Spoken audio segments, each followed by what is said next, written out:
দীর্ঘ ২-৩ বছর ধরে এই সংগঠনের সাথে আসছেন। আজকে আমাদের রাজনীতিতে এসেছে। আমার পাশে বসা আমরা একসাথে ছোট ছিল। আমি চাকরি করতাম বলে ওরা আমার সাথে ছাত্রদল করতো। আমি নাজিবুল সাহেব পুলিশ সাহেব আমরা থাকতাম আন্দোলনে। অতএব আজকে এদেরকে যতই যুগ দলে আসছে তারা অনেক কাজ সহযোগী অনেক কাজ সহযোগী গেছে। এটুকু থেকে আন্দোলন করেছে আমাদের সাথে সে এটা কল্পনা করা হয়। আজকে এটা যুবক হয়েছে।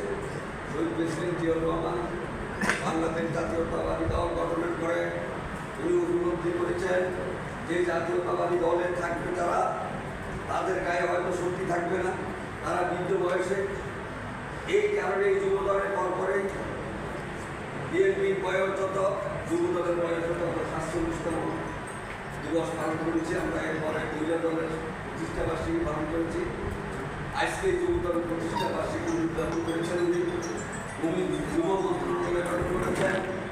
এই দেশে তখন ৮ কোটি ৮.৫ কোটি মানুষ ছিলেন। ৮.৫ কোটি মানুষের মধ্যে ৬০ কোটি মানুষের ছিল যুবক। এই যুবকদেরকে দিয়ে সারা বাংলাদেশে জিনিস অনির্ভর বাংলাদেশের স্লোগান দিয়ে গ্রামে গঞ্জে নালায় পুকুরে রাস্তাঘাটে যুবকদেরকে দিয়ে গঠিত করেছেন। ওনার দীর্ঘ ৬ বছরের শাসনামলে কাজকে স্বয়ংসম্পূর্ণ হয়ে গেছে। আমরা দুর্ভিক্ষ রোধ করে দেখেছি। দেশে কিছুই ছিল না উনি যখন এসেছেন। আজকের এই যুবকরা যারা আমরা ওই সময় যুবকরা আমরা তরুণ ছিলাম, এই যুবকরাই সেই দিন শহীদ প্রেসিডেন্ট জিয়াউর রহমানকে এই বাংলাদেশের স্বনির্ভর বাংলাদেশের রূপকার বানিয়েছে। দেশকে খাদ্য স্বয়ংসম্পন্ন করেছেন। যুবকরা আজকে মাসে বিভিন্ন জায়গায় মাছ চাষ করেছেন, পোল্ট্রি পালন করেছেন।